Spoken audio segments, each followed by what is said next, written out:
Got more cool than any 10 actors I've ever seen. Yes, and speaking of cool, Can you imagine being Clint Eastwood?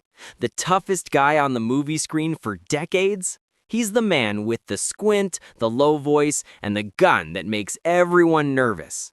He's the cowboy who never backs down.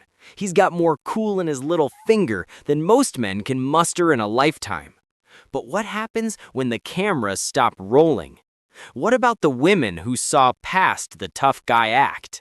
It's crazy to think about, but even a legend like Clint Eastwood, who is now 95 years old, was just a man when it came to the most beautiful and powerful actresses he worked with.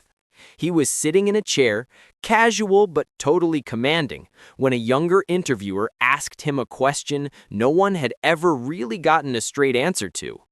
Who were the women who nearly broke through that tough wall of yours? Who were the actresses you wanted to sleep with? Clint didn't answer right away. That's his style. He let the silence stretch and the room got completely quiet. Then he chuckled, a low, dry sound that was like gravel under boots. He leaned forward and his eyes had that old cowboy glint. He said something that shocked everyone. At this age, what the hell do I got to lose? I've stood beside a lot of beautiful women. Truth is, some of them damn near made me forget I was supposed to be acting.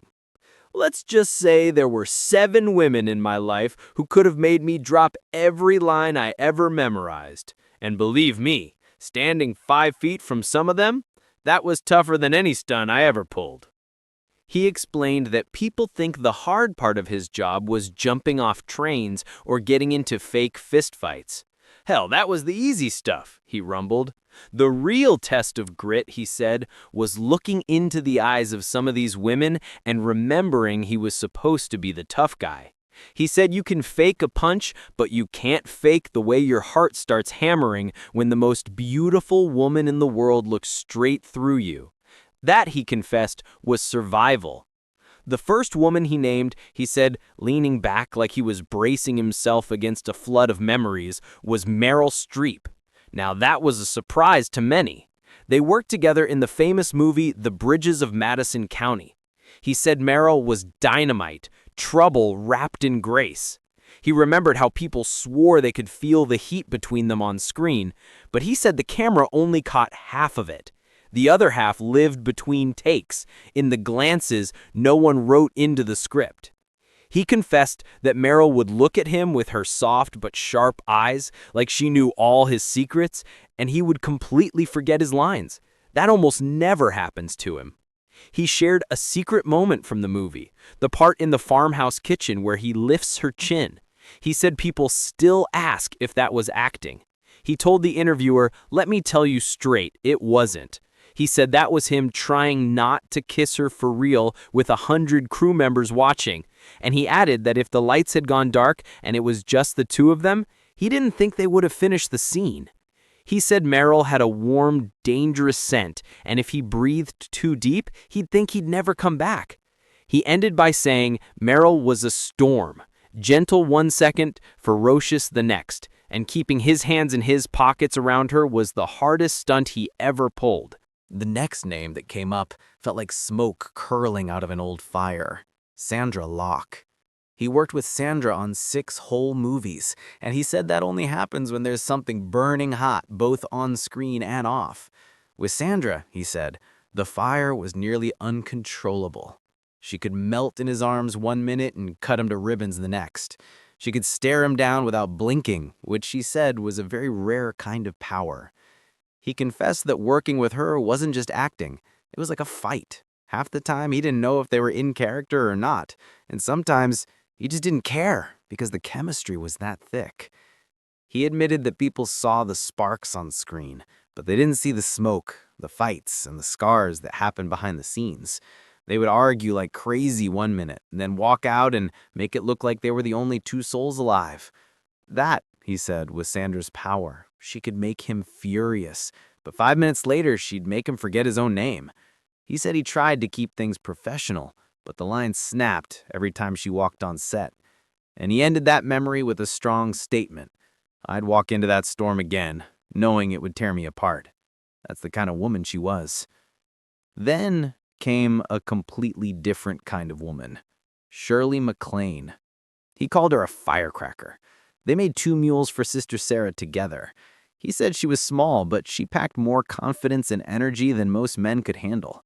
She was smart as hell, quick with a comeback, and sharper than any blade. On screen, she played a nun who wasn't what she seemed, and off screen, he said, it was the same thing. One minute she was all business, stone-faced and serious, and the next she'd be laughing so hard the crew couldn't keep the camera steady.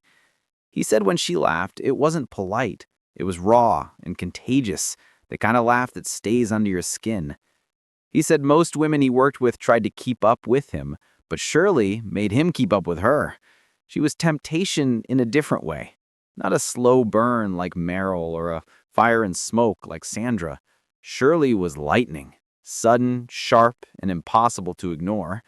He smiled and said she reminded him that sometimes the toughest act of all was letting yourself laugh when the world expects you to stay stone cold. As he sipped his drink, he talked about the others. He talked about their beauty, their danger, and the way they left a mark on his soul that no audience ever saw. Each story was a confession, part warning, part tribute, always keeping that balance of the tough guy fighting not with guns, but with self-control and desire. He leaned back and said, "You can fake gunshots. You can fake a brawl. But you can't fake the way a woman gets inside your head, inside your chest, until you're not sure if you're acting anymore." He admitted that some of those women tested him harder than any director or villain ye ever faced. He let a sly and dangerous grin crawl across his face and admitted, "Hell, sometimes I've failed that test." He then talked about Elizabeth Taylor. He called her royalty, saying she carried herself like she was carved out of marble. They never made a movie together the way he wished, but they crossed paths. He said that woman had gravity. Step into a room with her and you were stepping into her orbit. And once you were there, good luck breaking free. He said her famous violet eyes weren't a trick of the camera. Stand 2 feet away and you'd swear she could see through the bones in your chest. Even the tough guy, Clint Eastwood, felt like a kid caught sneaking whiskey in her presence. He felt mortal. He said some women are storms, some are fire, but Elizabeth was a damn universe. Beautiful, endless, and dangerous to navigate. He even thanked God he never got cast opposite her in some sweeping romance, because he wasn't sure he would have survived it. The next name he brought up, his eyes lighting up with a flicker of mischief, was Raquel Welch.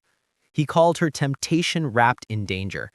He remembered seeing her on a set for another movie, but she had the same effect on every man in the room. They all forgot what they were doing. He described her walk as the kind that made the ground itself bend just to let her pass. With Raquel, the air completely changed and she could make silence feel louder than gunfire. He admitted that he never worked with her like he did with Meryl or Sandra, but more than once he thought about what it would have been like, and that thinking alone was dangerous enough. He said she wasn't just beauty, she was defiance, and that kind of combination leaves scars. Leaning forward one last time, he talked about Sally Field. Most people saw her as sweet, America's darling. But he said underneath that smile and charm was a woman tougher than steel. He said they worked the same circles, and every time he saw her, he thought, this is a woman who doesn't break easy. On screen, she could melt hearts, but off screen, she could stare down anyone and hold her ground. He said that was dangerous too, because a man like him gets used to being the strong and steady one. Then along came Sally with that grin and spark, and suddenly he was the one trying to keep his balance. She made him laugh in ways he didn't expect. Not a polite chuckle, but real laughter that makes you forget who you're supposed to be for a minute. He said that's a temptation too, believe it or not. Sometimes laughter is deadlier than a kiss. Finally, he spoke of Sophia Loren. His voice became almost religious as he described her. If you want to know what it's like to stand in front of a force of nature, that's it. Sophia didn't just walk onto a set, she claimed it. She had dark eyes, a voice like velvet over steel, and a presence that was like a warmer, fiery gravity. Being near her, he said, was like standing too close to a bonfire on a cold night. He didn't want to step away, even if you knew you might get burned. He said every man who ever stood near her thought about that fire, him included. He said some women test your strength with fights, but Sophia tested his with silence, with a smile, and with a hand resting just long enough on his arm to make him forget the damn script. Clint leaned back, the years seeming to roll across his face like clouds over a desert sky. He said that's the truth of all of them. Meryl, Sandra, Shirley, Elizabeth, Raquel, Sally, and Sophia. They weren't just co-stars. They were storms, fire, lightning, and whole universes. And he was just a man trying to play tough enough not to get swept away. He ended with a powerful statement saying the hardest stunt he ever pulled was keeping his composure when one of those women leaned just a little too close. He looked right at the camera, that cowboy glint flashing one last time, and said, "I'll say it one more time, slow so it sticks. Sometimes I didn't succeed. And if you ask me, I don't regret failing one damn bit." What an incredible look behind the curtain of one of Hollywood's biggest legends. It just goes to show you that no matter how tough the character on screen is, every man has a heart that can be melted by a truly powerful woman. Did any of these names surprise you?